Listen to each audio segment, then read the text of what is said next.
MSME sector पे कुछ बात हुई थी। मैंने सोचा कि लेक्चर में एमएसएमई सेक्टर पूरा हो जाए, लेकिन हो नहीं पाया, इसलिए लंबा जा रहा था, इसलिए बीच में रोक दिया गया। साथ में आप लोगों में से कुछ लोगों का कहना है कि उसको लिख दिया जाए तो ज़्यादा अच्छा है, कहना सही भी।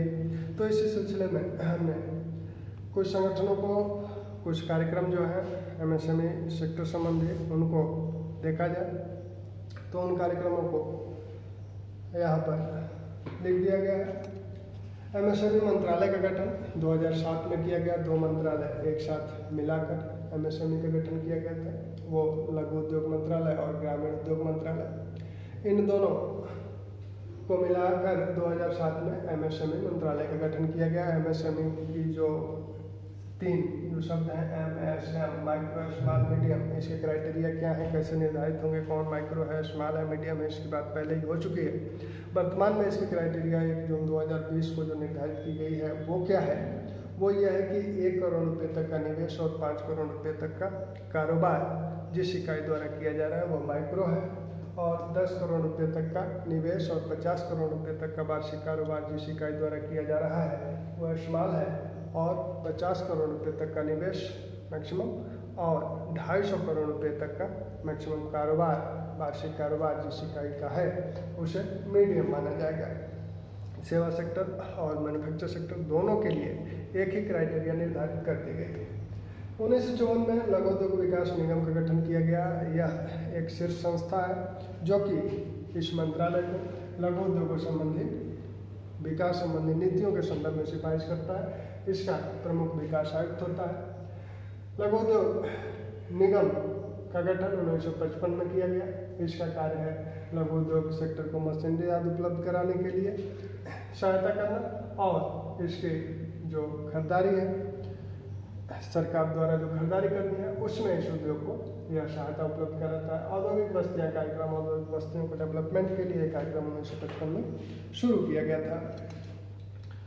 ऐसे ही 1978 में जिला उद्योग केंद्र, जिला पर एक ऐसा केंद्र हो जो लघु उद्योगों संबंधी समस्त सुविधाओं को उपलब्ध करा सके, इसलिए 1978 में जिला उद्योग केंद्र की स्थापना की गई। 1977 की औद्योगिक नीति में ही इसकी बात की गई थी।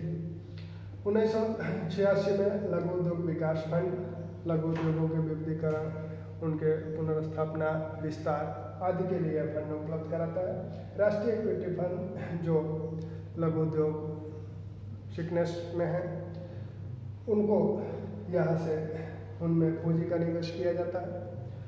सिंगल विंडो स्कीम 1988 में शुरू की गई। जो लघु सेक्टर हैं या अति लघु क्षेत्र हैं उनको एक ही जगह पे वो सुविधाएं रोजमर्रा के कार्य के लिए एक ही जगह पे, एक ही विंडो पे सारी सुविधाएं उपलब्ध हो सके, इसलिए 1988 में सिंगल विंडो स्कीम शुरू किया गया। 1989 में सिडबी एक्ट बनाया गया। 1990 में सिडबी का गठन कर दिया गया। सिडबी द्वारा ढेर सारे कार्यक्रम चलाए जाते हैं, और सिडबी और इसी के साथ एक और संगठन है आपका मुद्रा। ये दोनों वित्त उपलब्ध कराने संबंधी बैंक है। Small industry development bank of India, और यहाँ पर micro units development refinance agency मुद्रा 2015 में इसका गठन किया गया। ये सीधे सीधे उद्यमियों को, उद्योगपतियों को ये ऋण नहीं उपलब्ध कराते हैं, बल्कि जो संस्थाएं, जो बैंक, जो सूक्ष्म वित्तीय संस्थाएं हैं या जो बैंक हैं वो जो ऋण उपलब्ध करा रहे हैं उनको ये रिफाइनेंस करते हैं। इनके द्वारा सिडबी के द्वारा एक सेंटिमेंट सूचकांक भी जारी किया जाता है जिसे कृषि टैक्स के नाम से जाना जाता है। कृषि के साथ मिलकर सिडबी ये सूचकांक जारी करता है, जिससे एमएसएमई सेक्टर के सेंटिमेंट को जिसके तहत देखा जाता है। वैसे ही सिडबी एक त्रैमासिक रिपोर्ट भी देता है जिसे MSME प्लस के नाम से जाना जाता है, जिसमें क्रेडिट संबंधी एमएसएमई सेक्टर को जो क्रेडिट दी गई है, जो ऋण उपलब्ध कराए गए हैं उसकी जानकारी उसके तहत दी जाती है। यह उद्यमी मित्र पोर्टल के माध्यम से उद्यमियों को ऋण संबंधी सुविधाएं उपलब्ध कराता है। और यह उदय मित्र पोर्टल, दोनों पोर्टल्स को ध्यान रखिएगा, ये उद्यमी मित्र पोर्टल और ये उदय मित्र पोर्टल, जिससे कि उद्यमियों को ऋण लेने में सुविधा हो सके। इसके द्वारा उद्यमियों को प्रोत्साहित करने के लिए जो कार्यक्रम चलाया जाता है, स्वावलंबन नामक एक कार्यक्रम चलाया जाता है। अधूरे सपनों की उड़ान नामक एक कार्यक्रम यहाँ से सिडबी द्वारा चलाया जाता है। उद्यमियों को प्रोत्साहन हेतु मुद्रा द्वारा जो लोनिंग की जाती है वो 3 प्रकार की लोनिंग है: शिशु, किशोर और तरुण।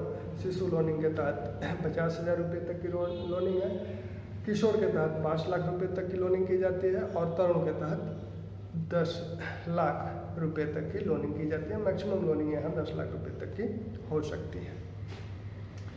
इसी के साथ जो अन्य कार्यक्रम चलाए गए MSME सेक्टर के विकास के लिए, उसमें एक तो पंचवर्षीय योजनाओं में ही इस पर ध्यान दिया गया। पहली पंचवर्षीय योजना में ही MSME सेक्टर के लिए या लघु उद्योग सेक्टर के लिए 42 करोड़ रुपए परिव्यय किए गए। 9वीं पंचवर्षीय योजना तक आते आते 8वीं पंचवर्षीय 9वीं पंचवर्षीय योजना तक आते आते यह रकम बहुत बढ़ गई। 9वीं पंचवर्षीय योजना तक 8,000 करोड़ रुपया से अधिक परिव्यय किया गया इस सेक्टर के विकास के लिए। तो पंचवर्षीय योजनाओं के समय से ही, पंचवर्षीय योजनाओं के माध्यम से इसके विकास के लिए प्रयत्न किए जाते रहे हैं। 1990 के बाद 1991 की औद्योगिक नीति आई। 1991 की औद्योगिक नीति ने आपने देखा है कि इस सेक्टर के लिए और क्या किया गया था। सेवा सेक्टर और जो विनिर्माण सेक्टर है, दोनों को मिला क्या दिया गया, सेवा सेक्टर को भी इसमें शामिल कर लिया गया था। तो ये एक व्यवसाय नीति बन गई थी, सिर्फ उद्योग नीति नहीं रह गई थी। आगे जो कार्यक्रम इसमें चलाए गए, उसमें जो महत्वपूर्ण कार्यक्रम है, जैसे 2000 में कुछ कार्यक्रम चलाए गए और 2000 में सबसे महत्वपूर्ण जो कार्यक्रम है क्रेडिट फंड स्कीम, जिसके तहत अब पहले 1 करोड़ रुपये था, अब 2 करोड़ रुपये तक की क्रेडिट उद्योगों को विदाउट कोलेट्रल मिल सकती है, बिना किसी जमानत के। इसमें इस फंड में जो सिडबी का हिस्सा है वो और भारत सरकार का जो हिस्सा है, भारत सरकार और सिडबी का जो अनुपात है सिडबी का, वो 4:1 है। ऐसे ही 2000 में ही एक अन्य योजना शुरू की गई, credit link capital subsidy scheme. Credit link capital subsidy scheme. इस माध्यम से जो लघु उद्योग की इकाइयाँ हैं उनको प्रौद्योगिकी उन्नयन के लिए यहाँ से लोनिंग की जाती है। 1 करोड़ रुपये तक की मैक्सिमम लोनिंग हो सकती है। 15% सरकार अनुदान देती है। तो ये 1-2 कार्यक्रम महत्वपूर्ण है 2000 में जो चलाए गए। 2005 में एक कार्यक्रम शुरू किया गया था और उस कार्यक्रम 2005 का जो कार्यक्रम था उसमें एस्फोर्पी के नाम से कार्यक्रम जाना जाता है। Scheme of funding for regeneration of traditional industries. परंपरागत उद्योगों को रीजनरेट करने के लिए, उनके पुनरुद्धार के लिए यह 2005 में ये स्कीम चलाई गई। और इसमें जो अप्रोच था वो क्लस्टर अप्रोच, सामूहिक अप्रोच अपनाया गया कि अगर एक स्थान पे, एक क्षेत्र विशेष में कुछ एक ही प्रकार के उद्योग हैं तो उनके डेवलपमेंट के लिए क्या स्कीम बनाई जाए, उनके डेवलपमेंट के लिए क्या किया जाए, उस पर एक साथ कार्य करने के लिए यह स्कीम शुरू की गई। MSME सेक्टर के संदर्भ में क्लस्टर अप्रोच पर बहुत बल दिया जा रहा है, जो कि 2005 से इस कार्यक्रम के माध्यम से शुरू हुआ। 2014 में इसका और इसे और अपडेट किया गया। इसके बाद 2007-8 में एक कार्यक्रम शुरू किया गया, राष्ट्रीय विनिर्माण प्रतिस्पर्धात्मक कार्यक्रम। वैश्विक प्रतिस्पर्धा में MSME सेक्टर को और बढ़िया तरीके से फाइट करने के लिए तैयार करने हेतु तो यह कार्यक्रम शुरू किया गया है। राष्ट्रीय विनिर्माण प्रतिस्पर्धात्मकता कार्यक्रम के नाम से यह कार्यक्रम 2007 में शुरू किया गया। 2008-9 में एक कार्यक्रम शुरू किया गया था PMEGP, Prime Minister Employment Generation Programme. पहले के दो प्रोग्राम जो चल रहे थे, प्रधानमंत्री रोजगार योजना PMRY और ग्रामीण रोजगार सृजन योजना, उनको PMRY और REGP, ग्रामीण रोजगार सृजन कार्यक्रम, इन दोनों को मिलाकर 2008 में यह कार्यक्रम शुरू किया गया। 1993 से यह कार्यक्रम चल रहा था, 1995 से यह कार्यक्रम चल रहा था। इस कार्यक्रम के तहत मैक्सिमम 25 लाख रुपए तक की लोनिंग हो सकती है। विनिर्माण सेक्टर के लिए अलग और सेवा सेक्टर के लिए अलग। सेवा सेक्टर में मैक्सिमम 25, विनिर्माण सेक्टर में मैक्सिमम 25 लाख और सेवा सेक्टर में मैक्सिमम 10 लाख तक की लोनिंग हो सकती है। यह अगर 10 लाख से अधिक की लोनिंग लेनी है, विनिर्माण इकाई कोई गठित कर रहा है, कोई व्यक्ति या कोई सेल्फ हेल्प ग्रुप या कोई सहकारी संगठन, तो वह आवश्यक है कि जो शुरू कर रहा है उससे 8वीं पास होना चाहिए। यह 5 लाख से अधिक की अगर प्रोजेक्ट है, उससे अधिक की लोनिंग करानी है तो उसके लिए 8वीं पास होना आवश्यक है। 10 लाख से कम के प्रोजेक्ट और 5 लाख से कम के प्रोजेक्ट पर कोई शैक्षिक बाध्यता नहीं है। यहाँ से सब्सिडी प्रदान की जाती है। ग्रामीण इलाकों के लिए जो सब्सिडी है वो सामान्य वर्ग के लिए 25%, ग्रामीण और शहरी सेक्टर के लिए अलग अलग सब्सिडी के प्रावधान है। 15% सामान्य वर्ग के लिए सब्सिडी और विशिष्ट वर्ग के लिए, जिसमें पिछड़ा वर्ग है, अनुसूचित जाति, जनजाति, महिला, विकलांग, पहाड़ी क्षेत्र के लोगों के लिए, उसके लिए 25% की सब्सिडी है। ये ग्रामीण शहरी क्षेत्र की सब्सिडी है। वही ग्रामीण क्षेत्र की सब्सिडी ज़्यादा है, यहाँ 25% हो जाएगी ग्रामीण सेक्टर में और ये 35% हो जाएगी। जब कोई उद्यम शुरू करना है तो उसके लिए मिनिमम पूंजी जितनी स्वयं से लगानी है वो सामान्य वर्ग के उद्यमी को 10% पूंजी लगानी है और जो विशिष्ट वर्ग के उद्यमी हैं उन्हें 5% की पूंजी लगानी है। तो यह एक कार्यक्रम PMGPY के माध्यम से लघु उद्यमों को प्रोत्साहित करने संबंधी एक कार्यक्रम 2008 में शुरू किया गया। 2015 में कुछ कार्यक्रम शुरू किए गए। 2015 में UAN, 2015 में UAN यूनिक आधार नंबर, एक ऐसा आधार नंबर उद्यमियों को, इन इकाइयों को उपलब्ध कराया जाए कि उस आधार नंबर से ये सारे कार्य उनके हर जगह हो जाए, जिससे कि विभिन्न डॉक्यूमेंट्स इन्हें न रखना पड़े। ऐसे ही एक कार्यक्रम यहाँ पर एस्पायर शुरू किया गया और उद्योगों के लिए रोजगार कार्यालय, उद्योगों के लिए रोजगार कार्यालय,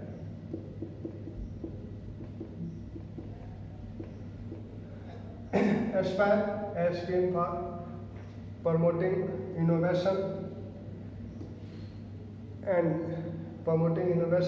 रूरल एंटरप्रेन्योर्स।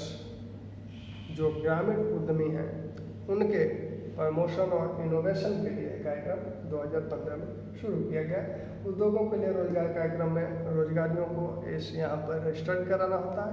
अगर किसी उद्योग को उस तरह के रोजगार की आवश्यकता है तो यहाँ से इस कार्यालय से संपर्क कर सकता है। तो इस तरह से 2015 में ये कार्यक्रम शुरू किया गया। 2017 में एक महत्वपूर्ण कार्यक्रम शुरू किया गया जिसे जेड के नाम से जाना जाता है, zero effect zero defect. Zero effect और जीरो डिफेक्ट का मतलब है कि जीरो डिफेक्ट यानी ये जो उत्पाद हो MSME सेक्टर के वो बहुत ही अच्छी क्वालिटी के हो, कोई इफेक्ट उसमें ना हो, और डिफेक्ट इनका जो पर्यावरण पर इनका जो प्रभाव है वह भी न्यूनतम हो। इस प्रकार के उत्पादों को प्रोत्साहित करने के लिए यह जेड कार्यक्रम शुरू किया गया, जिससे कि यह वैश्विक प्रतिस्पर्धा में अच्छा फाइट कर सकें। तो फिर 2018 में प्रधानमंत्री ने जो बात कही कि MSME सेक्टर के सहयोग एवं सहायता कार्यक्रम, सहयोग एवं संपर्क कार्यक्रम, उसमें उन्होंने 12 बिंदुओं की जो बात की, इन 12 बिंदुओं में जो महत्वपूर्ण बिंदु थे उनकी बात हो चुकी है। इसी के साथ कुछ अन्य इस सेक्टर के संदर्भ में कुछ अन्य बातें की जाए कि इसकी कमेटियाँ, इस सेक्टर के लिए कौन कौन सी कमेटियाँ गठित हुई थीं।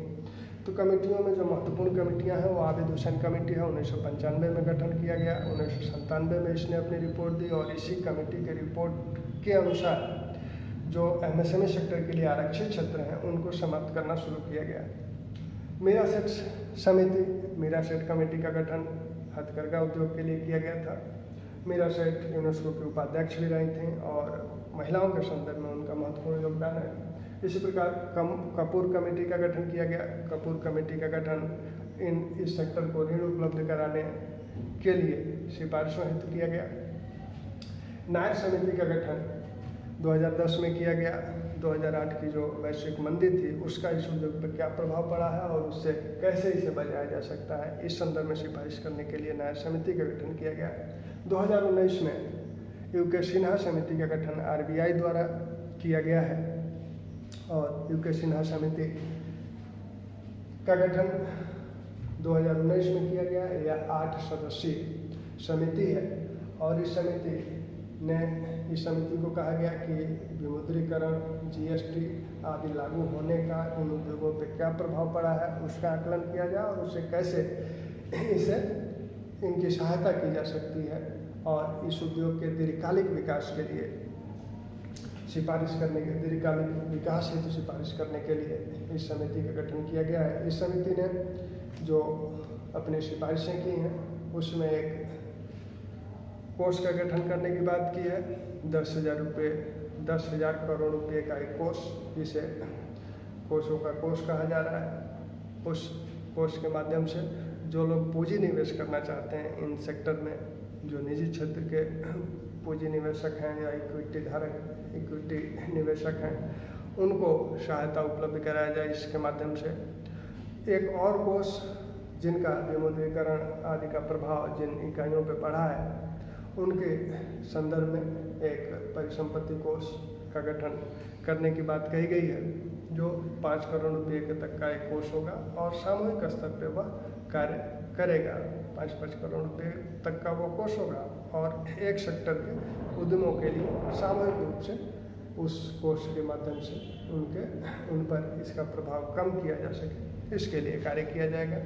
इस समिति ने सिडबी के कार्य विस्तार की भी सिफारिश की। इस समिति ने यह भी कहा कि MSME सेक्टर को अधिक से अधिक IT पोर्टल पे आना चाहिए, क्योंकि यहाँ पर आने से उन्हें मार्केट भी मिलेगा और अन्य सुविधाएं भी आसानी से यहाँ मिल जाएंगी।